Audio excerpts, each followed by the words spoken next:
ओम शांति। 16 सितंबर 2022 आज की मुरली का जो मंथन है उसके लिए मुख्य पॉइंट्स बाबा ने जो दिए हैं उनमें से सबसे पहला पॉइंट है कि बाबा हमें पूरा हिस्ट्री बता रहे हैं, हमारे सामने लेके आ रहे हैं कि पूरी हिस्ट्री में हम आत्माओं का क्या रोल रहा, इस सृष्टि चक्र के अंदर, इस कल्प के अंदर हमने क्या रोल्स प्ले किए। तो बाबा कहते हैं ये वंडरफुल नाटक है जो इस सृष्टि पर चल रहा है और हम बच्चों ने दो विशेष पार्ट प्ले किए हैं। सबसे पहला पूज्य स्वरूप, हम आत्माएं पूज्य थीं, देवी देवताएं ये हमारे रोल्स रहे। और बाबा कहते दूसरा पूजा करने वाला रूप, मना एक है पूज्य स्वरूप और एक है पुजारी स्वरूप। हमने अपने ही इमेजेस को पूजना शुरू कर दिया, हमने अपने ही स्वरूपों की पूजा करने शुरू कर दी। तो बाबा कहते कि ये दोनों रोल्स तुमने यहाँ प्ले किए हैं। इसीलिए बाबा ने इसको दूसरे शब्दों में कहा कि ये भक्ति और ज्ञान का खेल है। जब हम आत्माएं संगम युग पर परमात्मा की पहचान पा लेती हैं तो उस पहचान के आधार पर हम अपने अंदर परिवर्तन करते हैं और उस ज्ञान के आधार से सतयुगी दुनिया में हम एक तरह से पूज्य स्वरूप बन जाते हैं। हम इतने अच्छे रोल्स प्ले करते हैं, डिवाइन रोल्स प्ले करते हैं। तो आधा कल्प जैसे कि ज्ञान चलता है और आधा कल्प जैसे कि भक्ति शुरू हो जाती है, क्योंकि द्वापर में हम आत्माएं खुद को भूल जाती हैं। दूसरा बाबा ने आज हमें ये भी स्मृति दिलाई। बाबा कहते कि मैं जब परम धाम से आता हूँ तो मैं खाली हाथ नहीं आता, मैं एक तराजू के साथ आता हूँ। और वो तराजू, वो स्केल्स क्या हैं? वो स्केल्स हैं भक्ति और ज्ञान का नॉलेज। बाबा आते ही बहुत सारी चीज़ें, बहुत सारे कंपैरिजन्स, तुलनाएं हमें करके बताते हैं कि तुम आत्माएं कौन थी, तुम्हारे पार्ट्स क्या क्या, रोल तुमने क्या क्या प्ले किए और तुम्हारा ओरिजिनल स्वरूप क्या है, तुम्हारी क्वालिटीज़ क्या हैं, तुम कौन हो, तुम्हारा कौन है और ये ड्रामा क्या चीज़ है। और साथ ही बाबा इस तराजू के साथ भी आते हैं जिसमें बाबा हमें ये बताते हैं कि भक्ति क्या है और ज्ञान क्या है। हम आत्माएं द्वापर से भक्ति में धक्के खाना हमने शुरू किया, तो इसलिए बाबा ने आगे हमें प्रश्न में ये बात बताई। बाबा कहते कि एक तरफ है भक्ति, एक तरफ है ज्ञान। अभी कलयुग के अंतिम समय पर जो भक्ति है उसका पलड़ा बहुत भारी है, लेकिन जब संगम युग शुरू हो जाता है, परमात्मा अपना ज्ञान देते हैं, सत्य ज्ञान हमें मिलता है, तो धीरे धीरे जब हम उस ज्ञान को, उस नॉलेज को इम्बाइब करने शुरू करते हैं, अपने अंदर भरने शुरू करते हैं और जब हम उसका we become the embodiment of that knowledge, जब उस नॉलेज की स्थिति में हम स्थित होने लगते हैं, तो बाबा ने कहा धीरे धीरे क्या होता है, जो ज्ञान है उसका पलड़ा भारी होने लगता है और जो भक्ति है उसका पलड़ा धीरे धीरे लाइट होने लगता है। भक्ति का पलड़ा धीरे धीरे हल्का होता जाता है। तो इसीलिए बाबा ने कहा कि ग्रेजुअली, धीरे धीरे करके ये चीज़ होती है। और बाबा कहते गोल्डन एज में, सतयुग में सिर्फ एक ही पलड़ा रह जाता है और वो कौन सा पलड़ा है? वो है ज्ञान का पलड़ा। बाबा कहते भक्ति का पलड़ा उसमें होता नहीं है। There is no side of bhakti there. तो इसीलिए बाबा ने ये बताया कि मैं स्केल्स के साथ आता हूँ, मैं इस तराजू के साथ आता हूँ और इस तराजू के सहारे से बाबा हमें ये ज्ञान समझाते हैं कि तुम ही पूजनीय थे और तुम ही पुजारी बन गए हो, तुम ही ज्ञान स्वरूप आत्मा थे, लेकिन आज तुमने उस ज्ञान को धीरे धीरे जब भूलते गए तो भक्ति करने तुमने शुरू कर दी। उसके बाद बाबा ने हमें बताया कि तुमको सतो प्रधान बनना है। तो सतो प्रधान बनने के लिए बाबा ने हमें दो चीज़ें बताई कि दो चीज़ों की गहन आवश्यकता है। फर्स्ट थिंग इज़ नॉलेज, ज्ञान, और दूसरी चीज़ बाबा ने बताई योग। योग को बाबा ने दूसरे शब्दों में हमें बताया है, योग मतलब याद। तो अगर हम इसको और सहजता से समझें कि सतो प्रधान बनना है, अगर परफेक्ट बनना है, अगर प्योर बनना है, तो बाबा कहते दो चीज़ों की ज़रूरत है। ज्ञान को हम नॉलेज बोलते हैं, ज्ञान को हम दूसरे शब्दों में इन्फॉर्मेशन भी बोल सकते हैं कि हमें कोई इन्फॉर्मेशन मिलती है। तो जब भी हमें ज्ञान मिला तो ज्ञान के साथ साथ योग मतलब याद। सहज शब्दों में अगर कहें तो जो ज्ञान मुझे मिला है, जो इन्फॉर्मेशन मुझे मिली है, मुझे उस इन्फॉर्मेशन को याद रखना है थ्रू आउट द डे।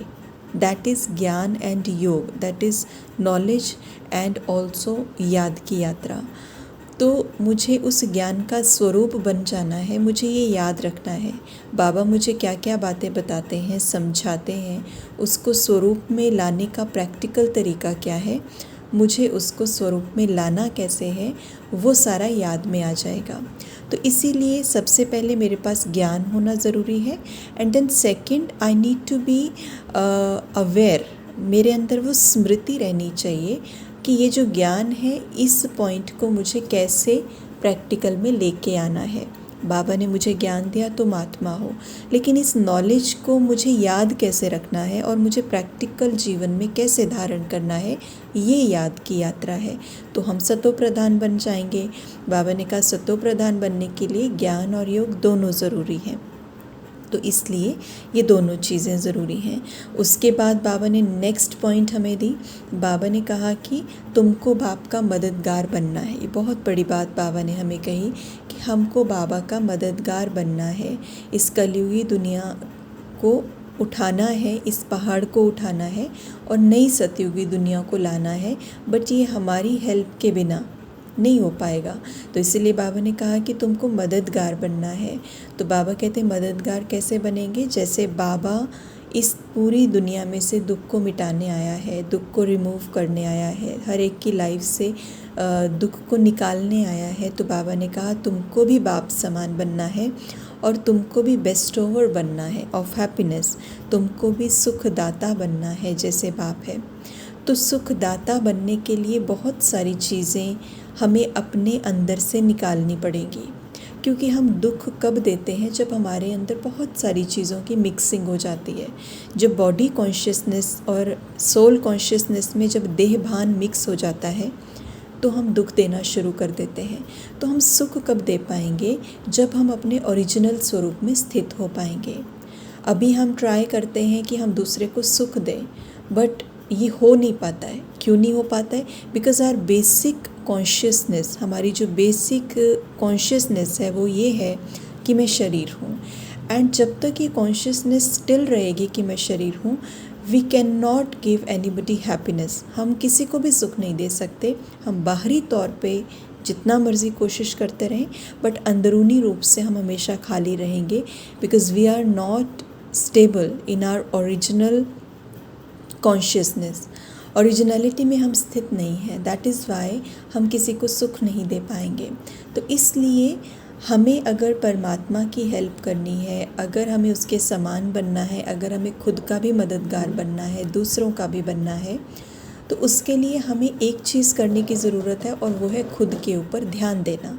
इसीलिए बाबा ने नेक्स्ट पॉइंट हमें बताई कि तुम बच्चों को अपना रजिस्टर देखना है, रजिस्टर देखना है अपनी थ्रू आउट दिनचर्या देखनी है पूरे दिन भर की, कि हमारी कॉन्शियसनेस क्या रहती है, हम किस चीज़ को प्रैक्टिस कर रहे हैं। क्या हम आत्मिक स्थिति को प्रैक्टिस करते हैं या हम देह भान को प्रैक्टिस कर रहे हैं?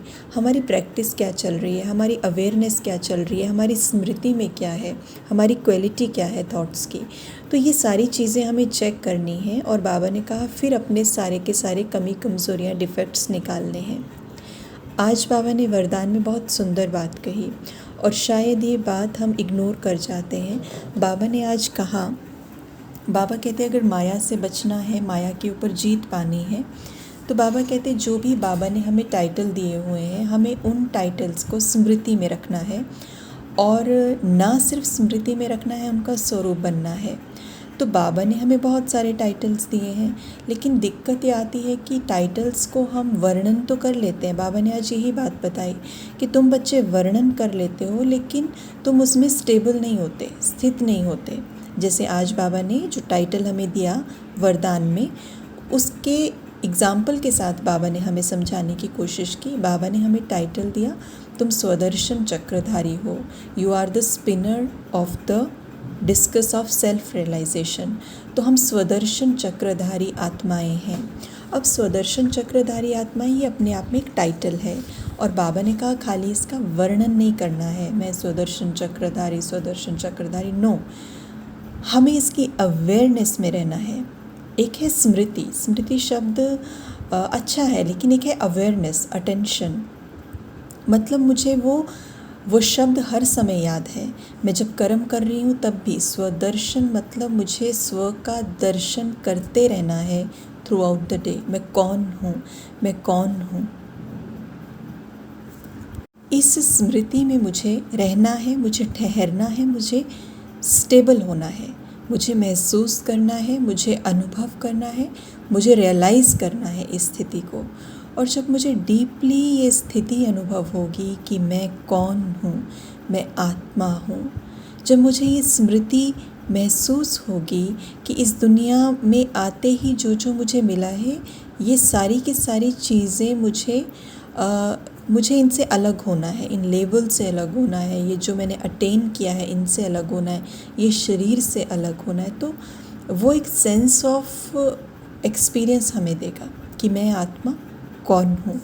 तो इसीलिए स्वदर्शन चक्रधारी बनना मतलब उस स्थिति में स्थित करना खुद को। और बाबा कहते द मोमेंट आप उस स्थिति में स्थित हो गए तो आपने माया पर जीत पा ली। माया मतलब इल्यूजन मतलब धोखा। और धोखा क्या है?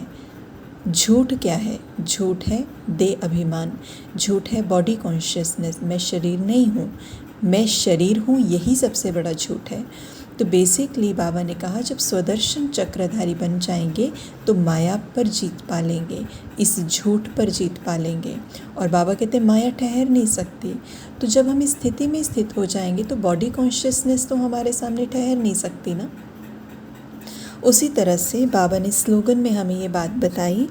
बाबा कहते हैं कि अगर तुम वानप्रस्थ अवस्था को महसूस करेंगे और कराएंगे तो बाबा कहते हैं तुम बाकी जो भी बचपन के खेल करते हो, चाइल्डिश गेम्स, बाबा कहते हैं ये सब ख़त्म हो जाएंगे। और बचपन के खेल क्या हैं? क्यों क्या में चले जाना, ये किस लिए हुआ, एक्सेप्ट नहीं करना, रिजेक्ट करना, क्वेश्चन मार्क्स, डिस्टर्ब हो जाना, अपसेट हो जाना, इन्फ्लुएंस हो जाना, तो ये सारे क्यों क्या है? तो बाबा ने इनको कहा चाइल्डिश गेम्स, मतलब ऐसे गेम्स जो बच्चे खेलते हैं। तो बाबा ने इसीलिए कहा कि अगर तुम्हें वानप्रस्थ अवस्था तुम अनुभव कर लो, वानप्रस्थ मतलब द एज ऑफ रिटायरमेंट, कि अब मैं आत्मा, अब बहुत सारे खेल पाल कर लिए, बहुत कुछ कर लिया, अब ये अंतिम समय है, अब मुझ आत्मा को ये सारे हिसाब किताब चुकतू करके एज ऑफ रिटायरमेंट मतलब मुझे रिटायर हो जाना है, मुझे घर जाना है, परम धाम इज़ वेटिंग फॉर मी, बाबा मेरे इंतज़ार में है, परम धाम मेरे इंतज़ार में है, तो मुझे वहाँ जाना है, तो मुझे अब ये सारे खेल ख़त्म कर देने हैं। This is the age of retirement. और इस स्मृति के साथ मुझे दूसरों को भी ये याद दिलाना है कि अब इस दुनिया में हमारा कुछ भी नहीं है। जिसे बाबा कहता लंगर उठ चुका है, तो हमें खुद को इस बात पे कन्विंस करना है, खुद के साथ ये बात करनी है कि अब इस दुनिया से जो मैं एक्सपेक्ट कर रही थी, जो मेरी चाहिए थी इस दुनिया से, जो मेरी डिज़ायर्स थी, no I need to end all these desires, क्योंकि मुझे इस दुनिया से कुछ भी मिलेगा नहीं, तो मुझे सब कुछ परमानेंट नहीं मिलेगा, मुझे कुछ भी परमानेंट नहीं मिलेगा। बेसिकली एवरीथिंग इज़ टेम्पररी, और सब कुछ जो है वो रीज़न ऑफ सफ़रिंग है मेरे लिए यहाँ पे। तो इसलिए age of retirement means now I understand समय कौन सा है, बाप जाने वाला है, और अब सब आत्माएं जो हैं वो वापस घर जाएंगी। तो this is the age of retirement. तो मुझे इस स्थिति में स्थित होकर दूसरों को भी ये समझाना है। तो ये था कि तब बाबा कहते हैं आपकी चाइल्डिश गेम, जो बचपन का खेल है, वो ख़त्म हो जाएगा। ओम शांति।